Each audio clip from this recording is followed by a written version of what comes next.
안녕하십니까. 매일 아침 조간신문의 주요 기사를 딱딱 풀어서 해석해 드리는 조간딱풀 12월 13일 수요일에 인사드립니다. 오늘은 먼저 어제 밤늦게 TV조선이 보도한 좀 놀라운 기사를 하나 소개해 드리겠습니다. 자, TV조선 단독 기사입니다. 여권 한동훈 비대위 체제 전환 검토. 어제 장제원 의원이 전격적으로 불출마를 선언을 했죠. 그 이후에 김기현 대표가 일정을 취소하고 잠적을 했습니다. 그래서 곧 이러면 오늘 중에 대표직 사퇴를 발표할 것이라는 전망이 나오는데, 그럼 대표직을 사퇴를 하면 비대위가 들어설 수밖에 없죠. 지금 전당대회를 하기는 총선까지 시간이 촉박합니다. 자, 그런데 김기현 대표 사퇴가 나오기도 전에, 결정이 되기도 전에 비대위 이야기가 나왔고, 특히 한동훈 법무부 장관이 비대위원장을 맡을 수도 있는 그 방안이 검토된다는 이야기인데, 기사 내용을 보면 좀 구체적입니다. 기사는 이렇게 되어 있습니다. 여권에서 한동훈 법무부 장관을 비대위원장으로 하는 비대위 체제 전환을 검토하는 것으로 알려졌다. 김기현 국민의힘 대표가 이러면 13일 오늘이죠. 당 대표직 사퇴를 발표할 가능성이 있는 것으로 알려진 가운데, 김기현 대표는 당 대표를 사퇴하고 울산 지역구에 출마하는 데 조금 더 무게를 두고 있는 것으로 전해졌다. 자, 김기현 대표가 지금 제가 어제도 이 부분은 들었습니다. 두 가지 다 대표직 그리고 울산 지역구 두 가지 다 가질 수는 없기 때문에 하나는 내려놔야 되는데, 처음에는 울산 지역구를 내려놓고 불출마나 험지 출마를 하려고 했는데, 장제원 의원이 먼저 불출마를 선언을 해버렸기 때문에 김기현 대표가 불출마하는 것은 큰 의미를 둘 수가 없게 됐습니다. 선제적으로 했으면 모르는데 장제원 의원에 이어서 하기 때문에, 그래서 큰 의미가 없어져 버렸고, 남은 것은 대표직 사퇴죠. 그래서 대표직을 사퇴를 하고 어떤 태세 전환을 해야지 총선을 앞둔 여권의 분위기가 확 바뀐다, 그런 지적이 있었죠. 그래서 아마 대표직은 사퇴를 하되 울산 지역구에 출마는 그대로 하는, 그리고 아마 이것은 본인이 또 선택한 카드일 수가 있습니다. 당 대표직을 해서 총선을 치르는 것보다는 본인 개인의 판단에 울산 지역구에 계속 출마하는 것이 낫다는 선택을 했을 수도 있죠. 자, 그래서 그렇게 되면은 결국 장제원 의원이 전격적으로 불출마를 선언을 한 것은 윤석열 대통령과 교감하에 여당의 지도 체제를 확 바꾸기 위한 그런 액션이 아니었나, 이런 생각도 듭니다. 왜 그러냐면 그 다음에 그것과 같은 맥락, 비슷한 맥락의 기사 내용이 이어집니다. 네덜란드 순방 중인 윤석열 대통령도 국민의힘이 비대위 체제로 간다면 당을 추스를 수 있는 사람은 한동훈 장관밖에 없다고 생각하는 것으로 알려졌다. 윤심이 실렸다는 이야기죠. 한동훈 비대위에. 그런데 다만 최근에 김홍일 방통위원장 임명을 포함해서 검찰 출신 인사에 대한 비판이 있는 상황이어서 비대위원장까지 검사 출신으로 내세울 경우 부정적 여론이 형성될 수도 있어서 고심 중인 것으로 알려졌다. 그리고 만약에 한동훈 비대위로 전환하지 않을 경우에는 윤재옥 원내대표 권한대행 체제로 가면서 한동훈 법무부 장관과 원희룡 국토부 장관을 전면에 내세우는 방안도 거론된다. 어쨌든 김기현은 사퇴할 거라는 이야기죠. 한동훈 비대위 체제가 아니더라도 비대위로 전환하지 않을 경우에는 윤재옥 원내대표가 대표 권한대행을 맡는다. 그리고 현장에는 한동훈 법무부 장관, 원희룡 국토부 장관, 이렇게 대중성이 높은 스타 장관들을 퇴임을 시켜서 포진을 시킨다. 자, 그런 구상입니다. 어쨌든 김기현은 사퇴할 거라는 이야기인데, 자, 오늘 조선일보 일면톱 그리고 정치면 기사도 같이 보여드리겠습니다. 일면톱은 자리 연연 않겠다, 김기현의 고심.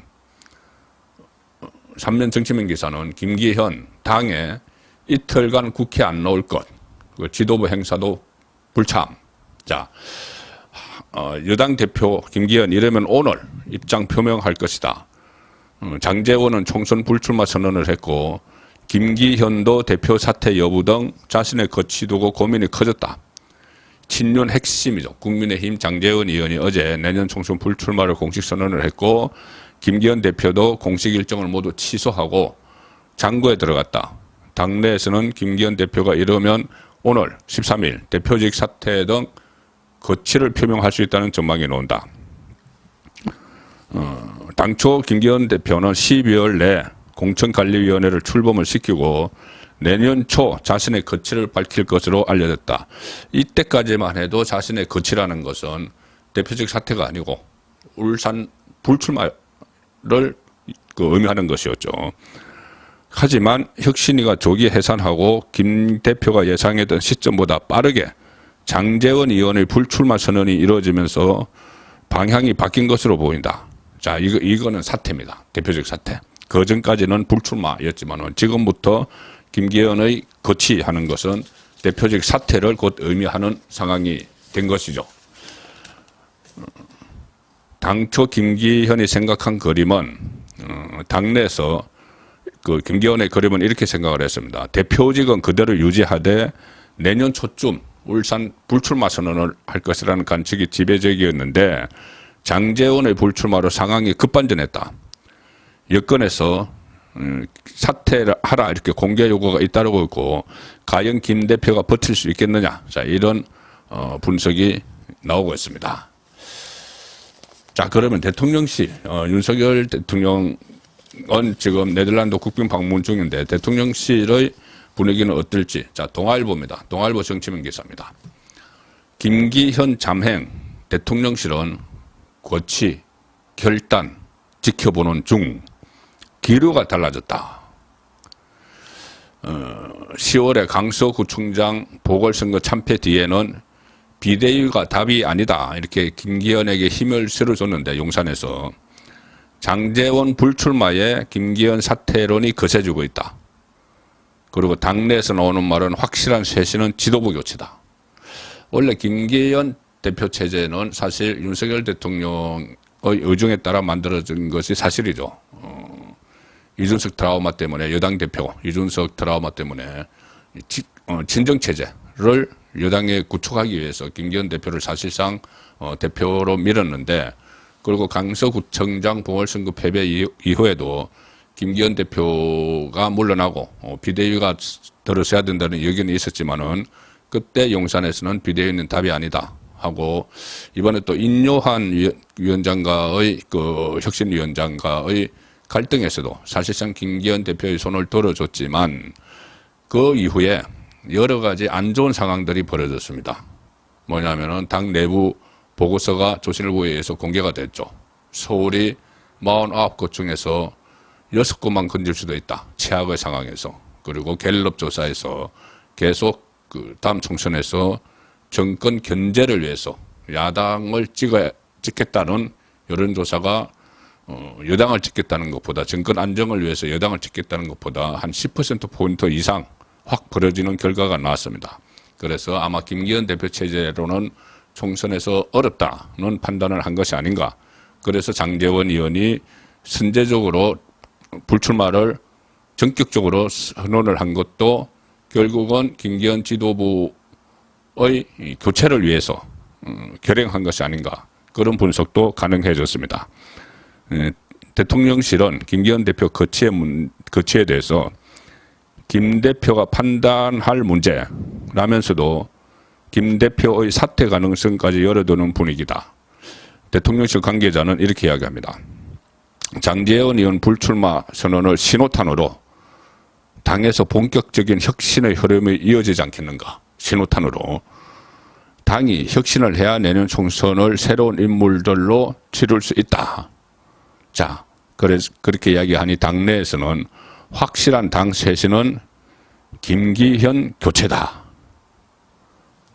자, 그래서 결국 장제원 의원이 윤석열 대통령과 교감을 해서 선제적으로 불출마를 선언을 했고 김기현 사태까지 다 염두에 두고 전격 불출마 선언을 한 것이 아닌가. 자, 그렇게 저에게는 읽혀집니다. 장제원 사태, 장제원 불출마, 그리고 김기현 사태 임박, 이것은 민주당에도 영향을 미치겠죠. 상대방이니까. 자, 그래서 동아일보 정치면 기사는 오면에 이것을 실었습니다. 여권 불출마에 비명, 지도부 희생을 해야 된다. 지도부는 당 분열은 안 된다. 이렇게 또 부딪혔습니다. 민주당 장제원발 혁신 압박 거세졌다. 비명계는 이번 주에 요구사항을 전달하기로 했다. 자, 그래서 민주당은 국민의힘 장제원 의원의 총선 불출마 선언이 당내에 미칠 파장에 긴장을 하고 있다. 친명 지도부는 여권 내 인적 쇄신이 이어지면 자칫 혁신 경쟁에서 뒤처질 수 있다는 우려가 크다. 이미 이낙연 신당과 이상민 의원 탈당 등으로 당이 혼란스러운 상황에서 섣불리 또 중진 불출마를 권고했다가는 오히려 당이 분열될 수도 있다. 이 딜레마에 빠져 있는데 지금 계속 혁신 이야기가 나오죠. 자, 중앙일보는 오늘 일면 그 톱기사에서 이런 내용을 실었습니다. 중앙일보 일면 톱입니다. 총선 120일 레이스 혁신한 당이 이겼다. 예비 후보 등록이 어제부터 시작이 돼서 선거 전에 돌입을 했는데 천막 당사, 박근혜 전 대통령 천막 당사, 당 핵심 현역 물갈이 등 기득권 내려놓기가 역대 승부를 좌우했다. 역대 승부 결과를 좌우했다는 이야기죠. 지금까지 역대 총선에서 3번의 성공한 혁신 사례가 있었다는 겁니다. 3번 혁신 사례가 있었다. 2004년 박근혜 한나라당 대표의 천막 당사, 2012년 박근혜 비대위원장의 새누리당 현역 25% 물갈이, 2016년 문재인 쪽으로 간 김종인 민주당 비대위 대표의 현역 25명 물갈이, 이런 것이 혁신의 대표적인 사례다. 그래서 그때 이 선거에서는 혁신을 한 쪽이 이겼다는 이야기입니다. 지금 국민의힘에서는 아마 마지막 기회가 될 수가 있습니다. 지금 혁신을 하는 그 혁신의 핵심 내용은 지도체제 변경이죠.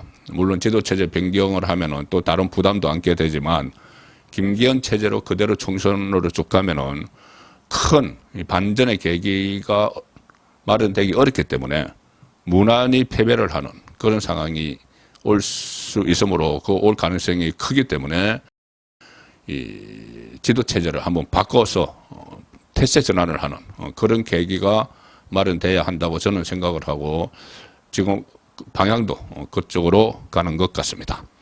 12월 13일 보내드린 조간딱풀이었습니다.